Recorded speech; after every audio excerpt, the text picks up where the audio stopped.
Good morning. Good morning, everyone. We are talking Malevolent today. It's basically a group of Florence Pugh. scam artists, paranormal investigators / cleaners are out scamming people, and they run afoul of something they weren't quite expecting. It's a Netflix original. Gene, where are you at with Malevolent? Malevolent. Yeah, it has a star power Pugh. But it's a few years ago. Maybe she's at her cusp of her stardom, But oftentimes the movies have, I think, all the ingredients, and it should be great. It should be. But it just isn't. And I think this movie is an example of that. It's just, I think maybe it's in the editing, or it's just the decisions maybe the directors have done, or producers. The screenplay, they put in some elements into the movie that actually take away from the... Because in, movies, is like in all things, scripts, in books, you should have rising tension, you reach a climax, blah, blah, falling action. Well, this movie comes with rising action, but then it does some things that it levels off, and then it goes up, and then it just kind of dissipates a little bit. It's not coherent. And so, is it entertaining? Yeah, but it's not good horror for sure. It is Florence Pugh. If you're a Florence Pugh fan, definitely, go see it. It's Netflix. You have Netflix subscription. It's free, But, yeah, I'm not really probably a big fan of this. Plus, it reminded me a lot. It shows my age of 2005 Heath Ledger, Matt Damon film Brothers Grimm, which really is the same presence. They go out and they're shysters, they're con artists, they con people, they think that they have these powers, the abilities to do these supernatural things, and they're just con artists, But like this movie, it's Florence Pugh generally has psychic abilities, and as the movie is progressing, those abilities start to emerge.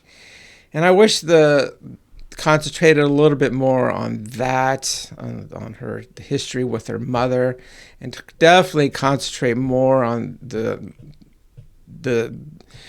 supernatural elements involved. These three girls who were murdered in this orphanage, and concentrate more on that. But instead, they decide to go these different directions, and it dilutes the movie, I believe. Yeah, so. Maybe I talk too much. This movie sucks. Yeah, well, you just put it right there. But it's been a while since I've seen such a convoluted mess that has scenes that have no value whatsoever. I absolutely hate it, because this movie goes down the realm of, well, our audience is stupid, so we have to have a random scene with Grandpa who explains to this child, to Florence Pugh, oh, here's your history, right? Here's your mother, here's your history. She knows that already. They're just doing that scene just because, yep, we're too stupid to figure out anything. Then I absolutely hated the brother. Well, we've got to have this little backstory of the reason he's just what example I'm talking about. He meets up with these gangsters in an alley, and they beat him up, and it's like, what am I? Right. This has nothing to do with the movie. No, and it's just it was so unnecessary to have that subplot to basically make you not like him as a character anyway. Well, you don't like him anyway. And so then when terrible things happen to him, am I supposed to be appalled? Am I supposed to be horrified? You're not appalled at all. No, there's some level of joy when his mouth is getting sewed shut by some crazy old lady. And I just don't even... I was watching this movie and I'm like going, if it wasn't for this show, I would have turned it off. But I'm just watching it going, what are they trying to tell me with this movie? What are they doing with this movie? What is even happening in this movie? Why did that old lady call them to the house? Did she legitimately want these girls' That's ghosts? A valid question. I took notes, and she mentions that she called them because she hoped, quote unquote, to give the girls peace. There's a line from that, and she says that, or Mrs. Green is her name. So she's like the caretaker of the place. So I could see there's these mediums, and they come in and they'll give the girls peace, because the girls are, even though they're dead and they're screaming all the time, and these people that are there can see them and they can hear them. It's driving them crazy. So she's hoping to bring them in, but she quickly realized that these guys are just shysters. But then what it really blew up for me is that the killings happened. The woman's son, Herman, of course. Yeah, committed the killings, but you thinking that all this is in the past as Herman's gone, but no, Herman somehow he just shows up. Yeah, and it's just like it's too much of a coincidence, and it's like there's no build up. I mean, just all of a sudden just there. My thought was, is this old lady? Is it just about her desire for bloodlust? Because has she called other paranormal investigators in before just to sew their mouths shut and kill them? I don't even get what's happening in this movie. Yeah, I'm a little bit more graceful, I guess. I'm a little Florence Pugh fan, I guess. But the movie, yeah, it's just like explaining at the beginning. It just goes off in too many directions, and if it just concentrated more on the emerging Florence Pugh powers, that back history with her mom, and instead of having the dad's just really weird, and what was the grandpa? It's like he's just explaining it. Yeah, and it's like he doesn't even need to be in the movie. It's like, what are you doing there? That's my point, is there's just too many scenes like that are unnecessary, and it's because I'm stupid as an audience member, you have to explain all this crap to me, and it's so unrealistic, because at no point in my history has my dad sat me down and explained things I already know. That's never happened. That doesn't happen, because I already know it. And he knows that I know, because we were there. This was ridiculous. And then again, just that whole back thing with the brother owes money to these bookies or whatever. I'm like, that is unnecessary garbage. It's like the brother, there's this attractive co-worker there's a team of 4, right? And then there's a whole scene where they're together, and it's like, oh, we gotta do this job, and then we can leave and be free. And it's like, what? Well, and that's it's like it's a sidetrack. It's what I'm talking about. It's like unnecessary. It takes away from the core message of the movie, which is really the emerging Florence Pugh's powers and the story of these 3 girls. But you see the girls walking around the house, and they lead Florence Pugh and the AV guy, right? There's always got to be the obscure AV guy. Right. Yeah, and it leads him down the house, and he falls through the floor. You know, it's improbable things too like that. So, yeah, it's just... Yeah, the movie just needs to be tighter, more coherent, and then maybe you got something. More coherent is right, and tighter for sure, because Gene is exactly right. This entire film needed to focus solely on Florence Pugh's character, done away with tons of back garbage. We don't need that stuff. We didn't even need to know anything about her mother. It could have just been, I'm this girl, and suddenly I'm starting to experience these weird things. Right, and then as we watch the movie, we experience that, and we figure it out. Yeah. Or if you're interested, it's okay to not figure things out. It's to leave you with questions that you think about, and I think that's okay too. Well, and I would say the one inventive thing in this entire movie is, because there's always we have to do some background investigation before we go in, right? And rather than be on a computer, she's on an old microfiche system. Microfiche, yes, love that. Yes. So I was like, okay, that's kind of interesting, but this movie is garbage. Yeah, but they said it in the period. Was it in the 80s or something? Supposed to be I wasn't even paying attention. Well, that would explain why the microfiche is there then. So I take it back. If they had said it in the 80s, then that's what you had. But right, I think at the beginning they put a date there. But why even do that? Because they don't do anything other than the microfiche to make that time period relevant. It was maybe trying to set up, here's why they don't have cell phones or something stupid. I don't know. Yeah, because they use radios, kind of like from Stranger Things. Walkie-talkies. Yeah, walkie-talkies, yeah. Yeah, I just am so disappointed in this movie. I was a little wary when, of course, a Netflix original pops up, because they don't have the best track record anyway. it starts out kind of interesting because it does have this beginning scene where they're doing their fake paranormal thing and scamming somebody. Scamming this dude, but he just falls for it, hook, line, and sinker. And it just, even that's unbelievable because they're just so blatantly obvious, and they're just, and then the brothers is a bad liar.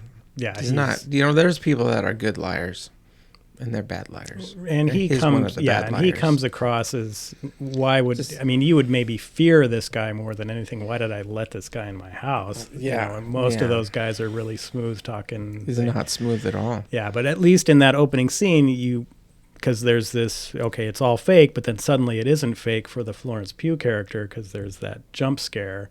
And I'm like, okay, we might be onto something here. And then the movie just completely dissolves and just sucks for the rest of the way. Yeah, again, concentrate on Florence Pugh's emerging abilities. Concentrate on the three girls. You got a much better movie. But it doesn't. Yeah, and I was just, what is happening in this movie? Why am I watching this movie? What is the director trying to tell me? Who is this director? Has he done anything else? Because I don't want to watch it. Yeah. And at the end, it kind of... It gets a little silly. It devolves into like I see dead people kind of thing. Exactly. It's just like, come on. I know. And I'm sure the director was like, oh, this ending is going to be so great. And it's like, oh my God, thank God the credits are rolling. Yeah. But I'll take a little umbrage with you about the quality of Netflix. There are some really great Netflix movies out there. Well, and so things have been on the slate for Academy Award winnings, Roma, and some really great action flicks. Right, but you're talking Triple about Frontiers, right up there, great action. You're talking films that I don't watch. What is the first one you said that was up for Academy Awards? Roma or something? Roma. Is it a horror film? No. Okay, so I can only speak on the horror film genre, which are all very much like this Malevolent one, just shot in 3 days and crapped out, and here you go, Netflix. Yeah, I got to give props. I know we're horror movies, but going back to the Netflix-produced movies, Extraction 1, there's no better action movie. I mean, there's, we rattle off, top 5 action movies of all time. That one has got to be in there. So okay, well, yeah. So they like all serious film production companies, you just churn out content, and some are going to be great, and some are going to be not so great. It's just the way it goes in this movie industry. Yeah, the Netflix horror genre is not that great. Yeah, I can't think of one.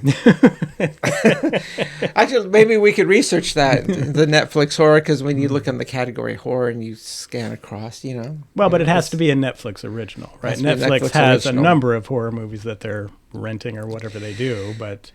Autopsy of Jane Doe, which we've done that. Yeah. And definitely not a Netflix original. Not Netflix, yeah. Maybe that could be a feature episode. We could concentrate on Netflix original horror. We're not going to do that. That would be all right. I'd be down for that. Can I watch a bunch of garbage Netflix original horror movies again? We watched some garbage movies. Well, I know we do that. I mean, The Blob, too. I mean, come on. There's no more garbage than that. The Blob was beautiful.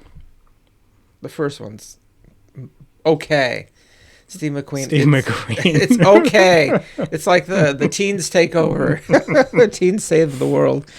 But that second Blob movie with that biker dude who drives around on his 125 cc's little garbage piece of motorcycle, is just like... I love how you can focus on one key element like that and it ruins the movie for you.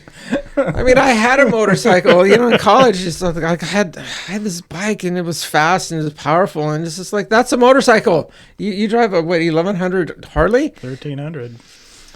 Come on, 1300 Harley, 1300 cc. That's bigger than most car engines. This guy does a little pukey piece of garbage. I know, it's little 125. You're supposed to be some tough guy. My gosh. Yeah, but this... Anyway, okay, I'm off track. Well, and it brings up a good point, because we've been debating what to do next week, and we are talking about maybe doing some sequels or remakes potentially. The Blob, of course, was remade in the 80s, and Gene hated it. Hated it. We've already talked about The Fly, David Cronenberg's The Fly, which was a remake. But we're going to maybe... That was actually really good. Oh, yeah. No, that's... It was a Cronenberg David classic. Cronenberg, of course. But we're probably going to talk about Texas Chainsaw Massacre 2 next week. And because we did it. We did our longest episode ever, I think, was when we talked about Texas Chainsaw Massacre. Yeah, that was when we were just doing audio. Just audio, yeah. I think our show was longer than the movie. It was really close. But we're going to talk Texas Chainsaw Massacre 2 next week, and maybe go down the road of some sequels we think might be all right for the next couple of weeks. Yeah, because successful horror movies, Halloween, Freddy, Nightmare on Elm Street, every horror movie they ever have made. like 20 sequels, each one of those. And no way are we going to review all of them. There's not happening. Maybe we can... But Roger, you've probably seen a lot of I've seen I've probably seen them all, but yeah. So please, let's just pick the best ones. Well, I'm not going to say that, but I am going to say this does give us that window finally for you to sit down and watch Friday the 13th Part 3 in 3D. So, yeah, any movie in 3D is you just got to be immediately suspect. Oh no. Yeah, you will be just amazed at how great that movie is. Are there any good 3D movies? It's like, there's the tons first of good Avatar ones. was like mild 3D, but it's okay. I But don't it's know. Avatar. Yeah. You got to watch the movie that cost $1 billion. You just got to go see it, even though it's pretty unoriginal. Yeah. But anyway, we will. My grandfather saw that thing 7 times. And for some reason, he's just my father-in-law. He loves that movie. He loved that movie 7 times. Wow. I think 7 times in the theater. I saw it one time in the theater, and that was it. I saw it one time in the theater. Yeah. Yeah. You know. Anyway, so Texas Chainsaw Massacre 2 next week. Yep, for sure. We will catch you next week. Thanks I for should do tuning it in. 2 this way, right? Because isn't it, if you do a 2 this way, it's like an insult in England? Well, what do we care about England? I like England. They're faithful allies. I like England. Okay, well, good enough. My kid has an opportunity to go to London next year, so. Oh, that's right. I donated to that little fund. No. That's his going to Japan. Like you donated to the Japan trip. Oh. Like we're talking the next academic year when he's a senior. So am I gonna have to donate to that one too? Maybe. Oh my God. We will catch you next week. Thanks for tuning in. Bye. Later.